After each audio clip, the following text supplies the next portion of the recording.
तो चलिए बुलेटिन की शुरुआत करते हैं बड़ी खबर के साथ। लखनऊ से बड़ी खबर सामने आ रही। सीएम योगी ने ली उच्च स्तरीय बैठक, होमगार्ड्स विभाग के कार्यों की समीक्षा की, कानून व्यवस्था यातायात नियंत्रण में होमगार्ड्स के कार्यों की सराहना की, रिक्त पदों पर नए एनरोलमेंट प्रक्रिया प्रारंभ करने के निर्देश दिए।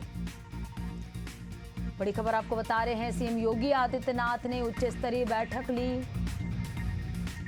सीएम योगी ने उच्च स्तरीय बैठक ली, होमगार्ड्स विभाग के कार्यों की समीक्षा की, कानून व्यवस्था यातायात नियंत्रण में होमगार्ड्स के कार्यों की सराहना की, रिक्त पदों पर नए एनरोलमेंट प्रक्रिया प्रारंभ करने के निर्देश भी दिए। सीएम योगी ने उच्च स्तरीय बैठक ली। बैठक के दौरान होमगार्ड्स विभाग के कार्यों की समीक्षा की।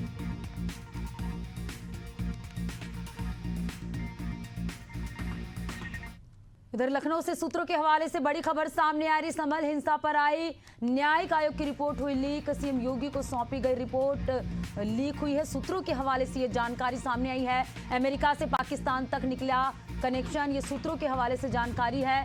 इंटरनेशनल टेरर का खौफनाक मॉड्यूल, रिपोर्ट से गृह विभाग में भूचाल, ये सूत्रों के हवाले से जानकारी सामने आई है। संभल से गजवाए हिंद का मंसूबा, तो सूत्रों के हवाले से ये जानकारी आई है सामने। सूत्रों के हवाले से ये बड़ी खबर आपको बता रहे हैं। संभल हिंसा पर आई न्यायिक आयोग की रिपोर्ट लीक हो गई है।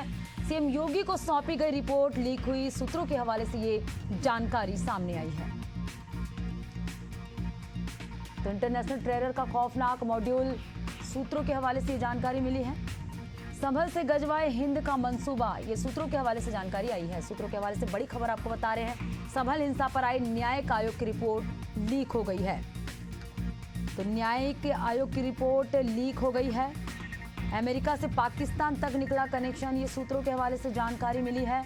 इंटरनेशनल टेरर का खौफनाक मॉड्यूल, संभल से गजवाए हिंद का मंसूबा, सूत्रों के हवाले से जानकारी सामने आई है। तो न्यायिक आयोग की रिपोर्ट लीक हुई है। संभल हिंसा पर आई न्यायिक आयोग की रिपोर्ट लीक हुई है।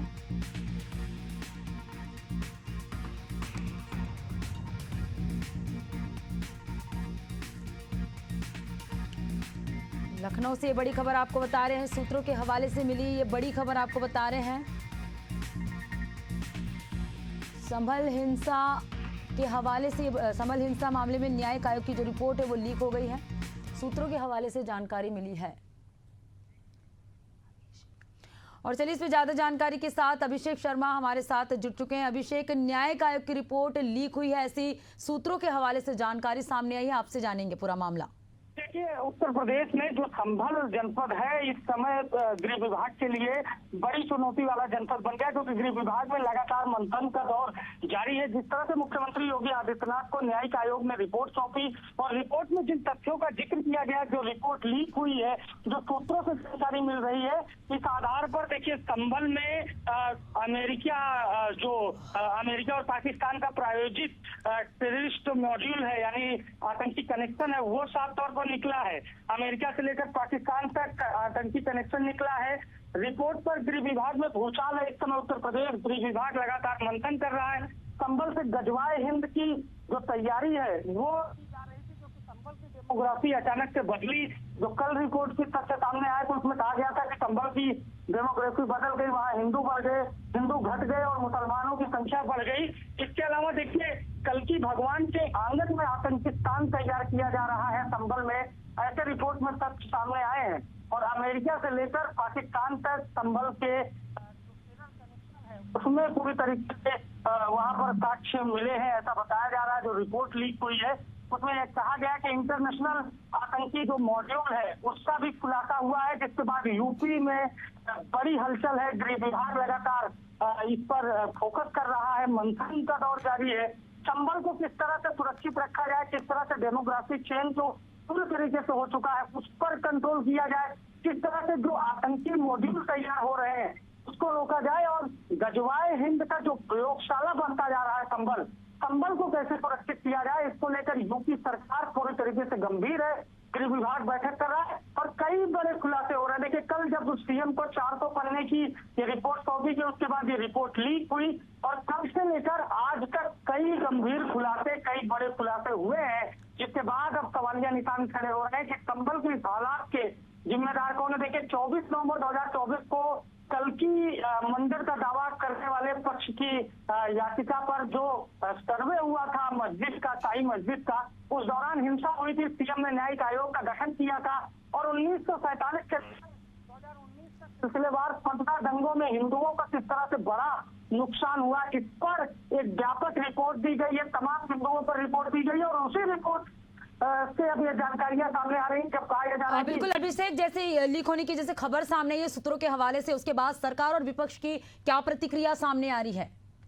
सरकार भारतीय जनता पार्टी की और भाजपा कह रही है कि जहां जहां भी असुरक्षा का माहौल होता है वहां वहां डेमोग्राफी चेंज होती है। बीजेपी इस मुद्दे पर पूरी तरीके से स्टैंड ले रही है। यूपी के पूर्व डीजीपी और बीजेपी के राज्यसभा सांसद ब्रिजलाल ने अभी से थोड़ी देर पहले बातचीत की और उन्होंने कहा कि संभल में जो हालात हैं ये पूर्ववर्ती सरकारों के तुष्टीकरण की वजह से है, जबकि समाजवादी पार्टी और विपक्ष कह रहा है कि जब रिपोर्ट सौंपी गई तो फिर रिपोर्ट कैसे लीक हो गई। सरकार अपना एजेंडा प्लान कर रही है, लेकिन देखिए संभल की जो हालात है, संभल की जो रिपोर्ट आई है, उसके बाद यूपी सरकार का गृह विभाग इस पर मंथन कर रहा है और इस पर बड़ी ये रिसर्च हो रही है कि आखिर इसको कैसे और आगे व्यवस्थित किया जाए, संभल में शांति कैसे लाई जाए और जो लगातार पलायन हो रहा है हिंदुओं का, जो डेमोग्राफी चेंज हो रही है, वो कैसे रोका जाए। तो इन सभी विषयों पर गृह विभाग मंथन कर रहा है। लेकिन जो आतंकियों का एक बड़ा मॉड्यूल मिला है, इंटरनेशनल आतंकियों का,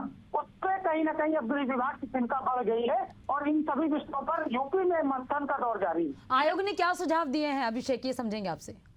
देखिए आयोग ने अपनी रिपोर्ट, गोपनीय रिपोर्ट सौंपी है। रिपोर्ट में ये कहा गया है कि डेमोग्राफी चेंज हुई, आबादी घटी, लगातार दंगे हुए, दंगों में हिंदुओं का बड़ा नुकसान हुआ।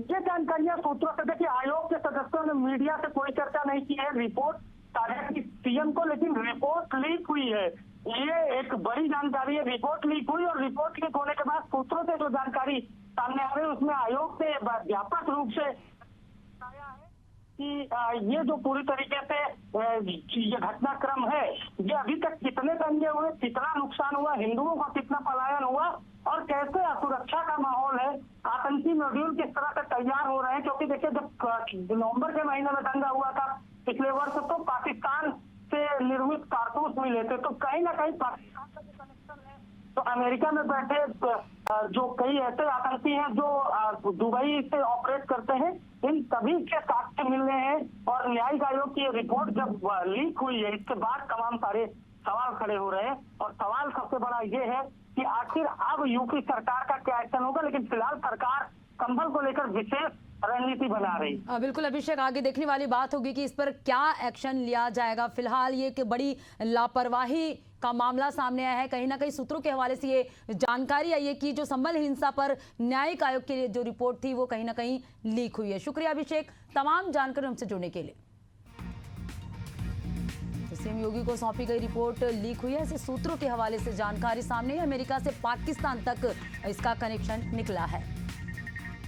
अगली बड़ी खबर की रुख करेंगे देहरादून से। प्रदेश में आपदा स्थिति को लेकर सीएम धामी ने बैठक ली है। शासकीय आवास पर मुख्यमंत्री पुष्कर सिंह धामी ने बैठक ली।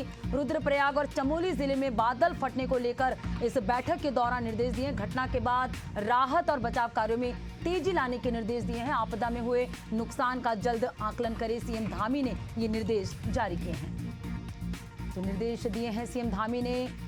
बैठक लेने के बाद यहाँ पर सीएम धामी ने निर्देश दिए हैं। बड़ी खबर आपको बता रहे हैं, आपदा से प्रभावित हुए लोगों को राहत देने का जिक्र उन्होंने बैठक में कही है, निर्देश दिए हैं। घटना के बाद राहत और बचाव कार्यों में तेजी लाने के निर्देश सीएम धामी ने दी है। आपदा में हुए नुकसान का जल्द आकलन करे, सीएम धामी ने बैठक में ये निर्देश दिए हैं। तो प्रदेश में आपदा स्थिति को लेकर सीएम धामी ने बैठक ली।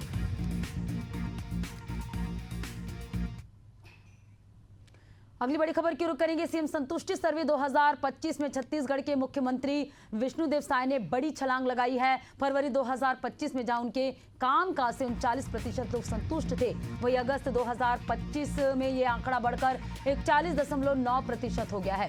यानी महज 6 महीनों में उनकी लोकप्रियता में 2.9% की बढ़त दर्ज की गई है। ये उछाल उन्हें देश के बड़े राज्यों में दूसरे स्थान पर ले आया है।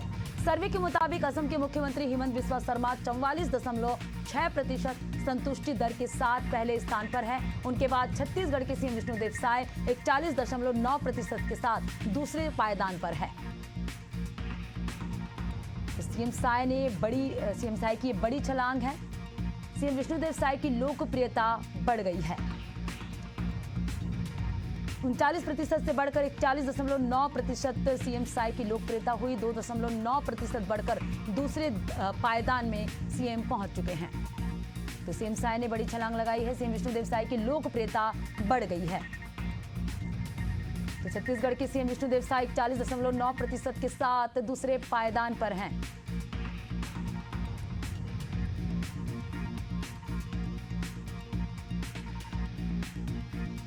तो असम के सीएम हेमंत बिस्वा पहले पायदान पर हैं। वहीं छत्तीसगढ़ के सीएम विष्णुदेव साय 41.9% के साथ दूसरे पायदान पर है।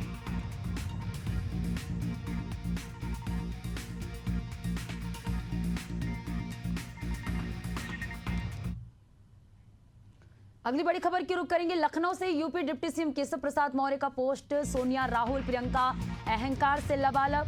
पीएम बड़ी लाइन खींचने में यकीन रखते हैं। डिप्टी सीएम ने यही बात तीनों को अखरती है, इसलिए कभी मौत का सौदागर कहा है डिप्टी सीएम ने। ऐसा कहकर ये जनता का मजाक उड़ाते हैं। डिप्टी सीएम ने अपने बयान में कही ये बात, चांदी की चम्मच पर चाय की चम्मच भारी। डिप्टी सीएम का ये बयान सामने आया है। तो सोशल मीडिया एक्स पर पोस्ट कर ये बातें कही हैं। डिप्टी सीएम केशव प्रसाद मौर्य ने ये बातें कही है। उन्होंने कहा है कि राहुल जी की तरह चांदी का चम्मच लेकर तो पैदा नहीं हुए थे। सोनिया, राहुल, प्रियंका पर तीखी टिप्पणी की है। पीएम मोदी पर अभद्रता टिप्पणी करने के बाद केशव प्रसाद मौर्य ने ये टिप्पणी की है। वोटर अधिकार यात्रा के दौरान दरभंगा में हुए एक कार्यक्रम में पीएम मोदी पर अभद्र टिप्पणी को लेकर राजनीतिक सरगर्मी बढ़ गई है। एक तरफ एनडीए गुट के नेता राहुल गांधी और वोटर अधिकार यात्रा पर हमलावर हैं, तो वहीं आईएनडीआईए ब्लॉक के नेता मामले को गहरी साजिश बता रहे हैं। छत्तीसगढ़ के मुख्यमंत्री विष्णुदेव साय, विधानसभा अध्यक्ष doctor Raman Singh, deputy CM Arun Sao ने ट्वीट कर इसे निंदनीय बताया है। उन्होंने कहा कि देश की 140 करोड़ जनता इस कृत्य के लिए इन्हें कभी माफ नहीं करेगा। सार्वजनिक मंच से अपशब्दों और अभद्र भाषा का प्रयोग किया, वो न केवल शर्मनाक है बल्कि भारत की लोकतांत्रिक मूल्यों पर सीधा प्रहार है।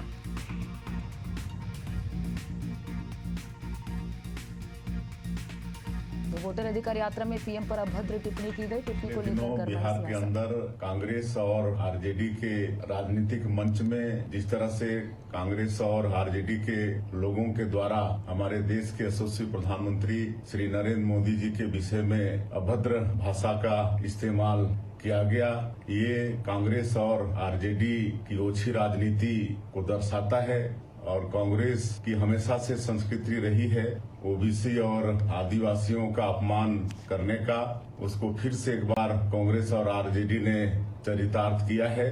हम कांग्रेस और आरजेडी के इस कृत्य की घोर निंदा करते हैं। माननीय श्री नरेंद्र मोदी जी ऐसे प्रधानमंत्री हैं जो पूरे देश के लिए 140 करोड़ भारतवासियों के लिए रात और दिन सबका साथ, सबका विकास, सबका विश्वास और सबका प्रयास, इसको मूल मंत्र मानते हुए काम करते हैं। 24 घंटे में से 18 घंटे काम करते हैं और ऐसे प्रधानमंत्री जी के लिए इस तरह की अभद्र भाषा का प्रयोग कभी भी बिहार की जनता, इस देश की जनता बर्दाश्त नहीं करेगी।